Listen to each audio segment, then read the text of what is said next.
Shell has tried to say that if anything bad happened in Nigeria, it didn't have to do with them. That's just not how it was conducting business. In a country like Nigeria, the power that that multinational had was enormous. In so many ways, it was calling the shots. On May 26, 2009, a landmark trial will open in federal court in New York City. Multinational oil giant Royal Dutch Shell will stand trial, charged with complicity in egregious human rights abuses in Nigeria. Shell first began production in Nigeria more than 50 years ago, and its legacy in the oil-rich and densely populated Niger Delta region has long been one of environmental devastation and human suffering. Ogoni is the land, the people Ogoni. The agony of trees dying in ancestral farmlands, streams polluting, weeping filth into murky rivers.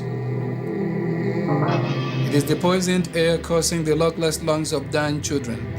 Ogoni is the dream breaking the looping chain around the drooping neck of a shell-shocked land. In 1990, amidst poverty, environmental ruin, and the oppression of life under a brutal military dictatorship, a popular nonviolent movement burst forth from the Ogoni region of the Niger Delta to challenge Shell and demand an end to the exploitation and abuse of the Ogoni land and people.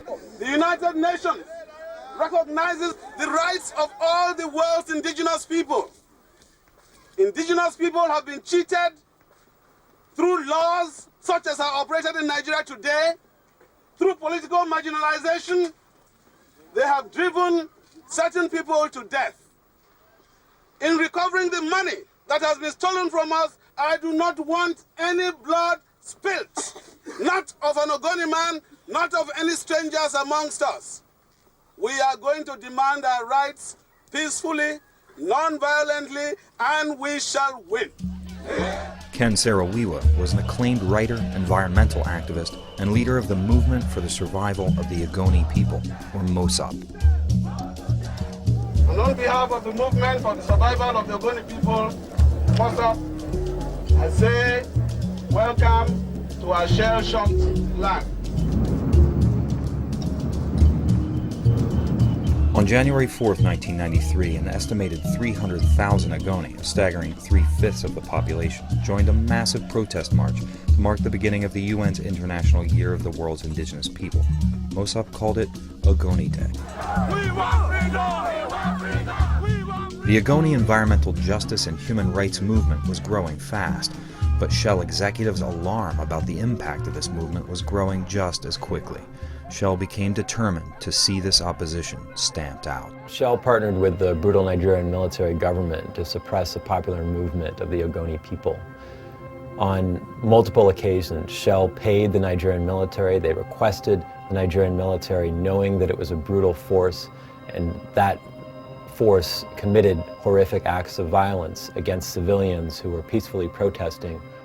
It's not a case where the corporation was doing its best in a country which did bad things.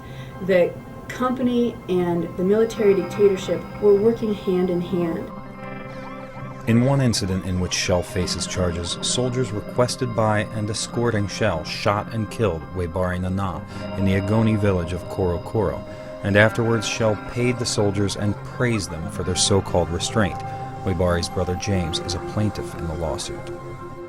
In another incident, Shell's contractor brought in soldiers as it laid an oil pipeline for Shell through Ogoni farmland. They paid the soldiers who shot surviving plaintiff Carololo Kobara.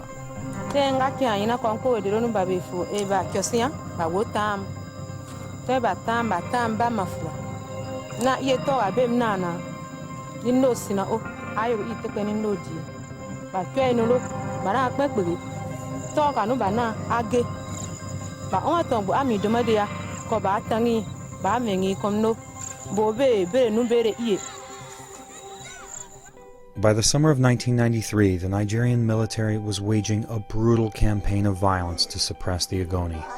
In 1993 and 94, villages throughout Ogoni were attacked and terrorized. Hundreds of people were killed, and many thousands more were driven from their homes. We find it difficult to go back to our homes and houses, because the soldiers at any time They see anybody outside, they shoot.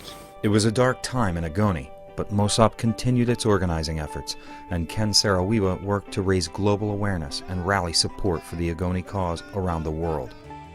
Multiple letters from Shell to the Nigerian military government made it clear that Shell wanted the government to take care of Ken Saro-Wiwa and the Ogoni leadership, which it viewed as a serious problem. Most of leadership that was part of this game was being arrested, and the security forces are out doing just that.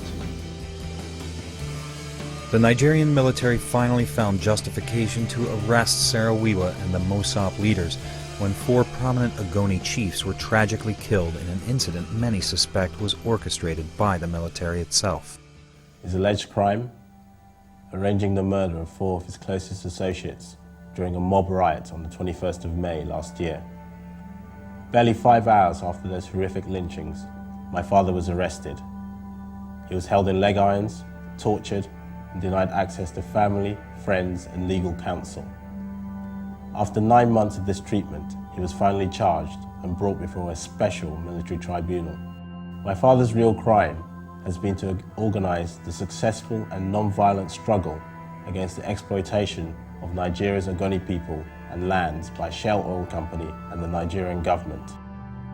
Ultimately, Shell's lawyers conspired with the prosecution of the Ogoni leadership and participated in bribing witnesses against the Ogoni Nine and securing their convictions. And of course, they were ultimately executed. The Nigerian military announced this week that my father and 8 others have been sentenced to death. They have no right of appeal. On November 10, 1995, after a trial universally condemned as a sham and a sentence met with shock and outrage around the world, Ken Saro-Wiwa and 8 other Ogoni leaders were hanged by the Nigerian military government. Ken's last words were, "Lord, take my soul, but the struggle continues." I urge all of you here to keep the pressure on Shell to accept the responsibility for what has happened in Ogoni and what is still happening. At the heart of this case is a corporation's responsibility for human rights abuses that it paid for, encouraged, and conspired with a brutal military government to commit.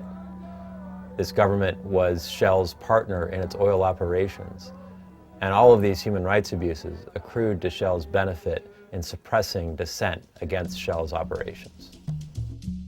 More than a dozen years after the first lawsuit was filed to hold Shell accountable for its role in the crimes committed against the Ogoni people, the victims will finally have their day in court. Please visit wiwavshell.org to find out how you can help us keep a spotlight on this landmark trial for justice and corporate accountability.